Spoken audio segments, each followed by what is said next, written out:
اللہم صلی علی رسول الکریم اما بعد بسم اللہ الرحمن الرحیم۔ رمضان المبارک کا آخری عشرہ چل رہا ہے اور رمضان المبارک کے آخری عشرے کو ایک فضیلت جو حاصل ہے وہ یہ ہے کہ اس میں لیلۃ القدر آتی ہے۔ لیلۃ القدر کی فضیلت کے حوالے سے بات کرنی ہے۔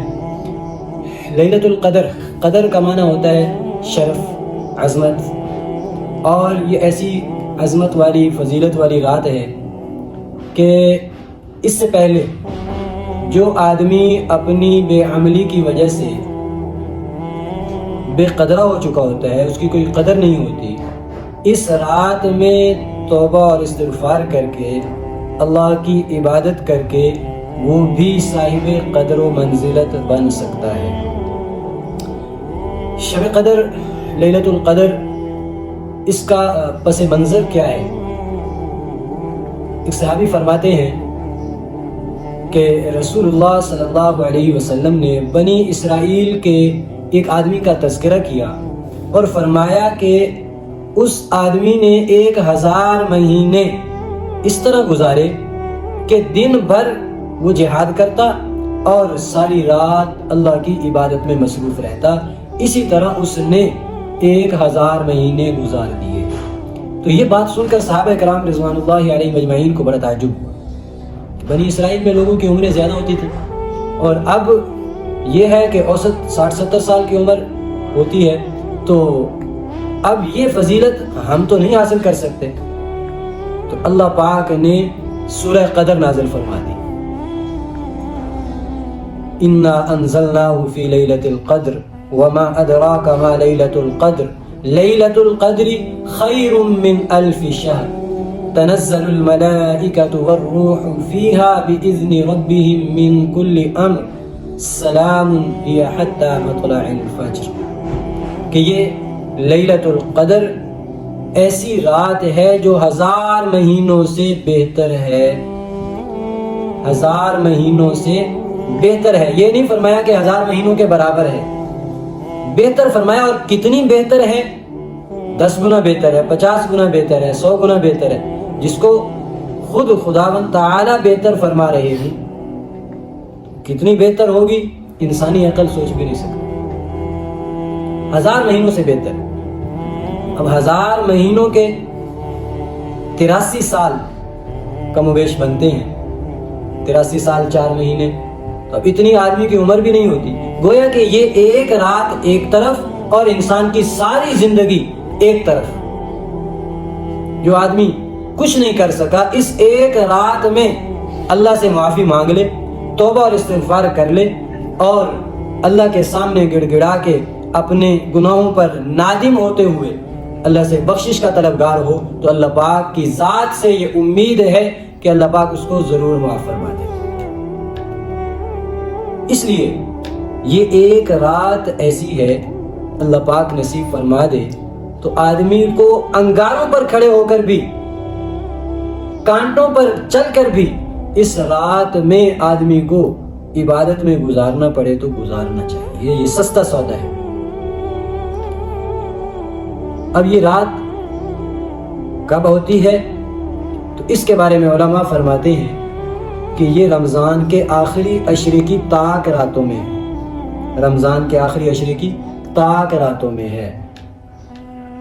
ایک روایت سیدہ صدیقہ عائشہ رضی اللہ تعالی عنہا سے مروی ہے، بخاری شریف کی روایتیں فرماتی ہیں کہ رسول اللہ صلی اللہ علیہ وسلم نے فرمایا تحروا لیلۃ القدر فی العشر الاواخر من رمضان، کہ رمضان کو آخری عشرے میں تلاش کرو۔ اور مسلم شریف کی روایت میں حضرت ابن عمر رضی اللہ تعالیٰ عنہ سے مروی ہے کہ فَاطْلُبُوهَا فِي الْوِتْرِ مِنْهَا، کہ رمضان کی آخری عشرے کی طاق راتوں میں ان کو اس رات کو لیلۃ القدر کو تلاش کرو۔ تو لیلۃ القدر رمضان کے آخری عشرے کی طاق راتوں میں ہوتی ہے۔ ان میں سے کوئی ایک رات 21، 23، 25 اور 27، 29، یہ 5 راتیں 21, 23, 25, 27 اور 29 یہ 5 راتوں میں سے کوئی رات ہوتی ہے. ان 5 راتوں میں سے یہ منتقل ہوتی رہتی ہے. بعض علماء یہ بھی فرماتے ہیں کہ ایک ہی رات ہے، ہر سال وہی ہوتی ہے، جیسا کہ آج کل مشہور ہے کہ وہ 27 کی رات ہوتی ہے. اب ہماری 3 راتیں تو گزر چکی ہیں اس عشرے کی، 2 راتیں باقی ہیں، 27 اور 29 کی. تو کوشش کر کے اس رات میں اپنے آپ کو اللہ کی عبادت میں مصروف رکھا جائے. کیا ہوگا؟ حضرت ابو ہریرہ رضی اللہ تعالیٰ عنہ سے مروی ہے کہ رسول اللہ صلی اللہ علیہ وسلم نے فرمایا جس نے اس رات میں یعنی لیلۃ القدر میں اللہ کی عبادت کے لیے جو آدمی کھڑا ہوا اس کے پچھلے سارے گناہ بخش دیے جاتے ہیں. تو اس رات میں اللہ کی عبادت کر کے اپنے آدمی کو اپنے گناہوں کی اور اپنے جرموں کی سزا معاف ہو جائے، بخشش ہو جائے، تو اور کیا چاہیے. 2-3 روایتوں کا خلاصہ عرض کرتا ہوں کہ اس رات میں قرآن پاک کی آیت ہے تنزل الملائکۃ والروح فیہا، کہ اس رات میں فرشتے اور روح سے مراد روح الامین جبریل امین علیہ الصلوۃ والسلام. اس قرآن میں دوسری جگہ بھی ان کو روح الامین کہا گیا، نزل بہ الروح الامین. تو روح الامین جبریل امین علیہ الصلوۃ والسلام جو سید الملائکہ ہیں، اس رات میں وہ فرشتوں کی ایک بڑی جماعت کے ساتھ زمین پر نزول فرماتے ہیں.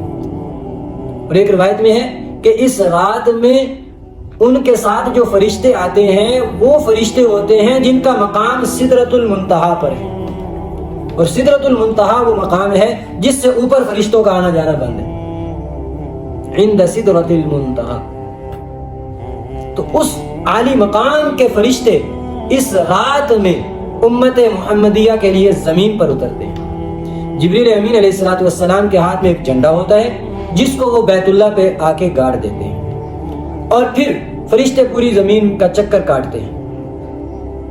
جہاں کہیں کوئی بھی مومن مرد یا عورت کھڑے بیٹھے یا لیٹے اللہ کے ذکر میں مشغول ہو، اس کے لیے رحمت کی دعا اللہ کے یہ نورانی فرشتے کرتے ہیں اور ان کی دعاؤں پر آمین کہتے ہیں. اور ایک روایت میں آتا ہے کہ جو بھی اس رات میں عبادت میں ذکر میں مصروف ہوتا ہے وہ فرشتے اس سے مصافحہ کرتے ہیں، سوائے شراب کے عادی کے اور سود خور کے. اور پھر جب یہ فرشتے واپس جانے لگتے ہیں تو جبریل امین سے فرشتے پوچھتے ہیں کہ اللہ تعالیٰ نے امت محمدیہ کے بارے میں کیا معاملہ فرمایا. جبریل امین علیہ السلام فرماتے ہیں کہ اللہ تعالیٰ نے اس رات میں امت محمدیہ پر نظر رحمت فرمائی اور ان کو معاف کر دیا اور ان کو بخش دیا، سوائے 4 لوگوں کے. راوی صحابی فرماتے ہیں ہم نے عرض کیا یا رسول اللہ صلی اللہ علیہ وسلم وہ 4 لوگ کون ہیں؟ تو آپ نے فرمایا نمبر 1 شراب کا عادی، نمبر 2 والدین کا نافرمان، نمبر 3 قطع تعلقی کرنے والا، نمبر 4 کینہ رکھنے والا، دل میں کینہ رکھنے والا، بغض رکھنے والا. یہ 4 لوگ ایسے ہیں جن کی اس فضیلت والی رات میں بھی بخشش نہیں ہو پاتی. اللہ کریم ہمیں ان 4 میں سے کسی میں بھی شامل نہ فرمائے اور اپنے بخشے ہوئے بندوں میں ہمیں شامل فرمائے.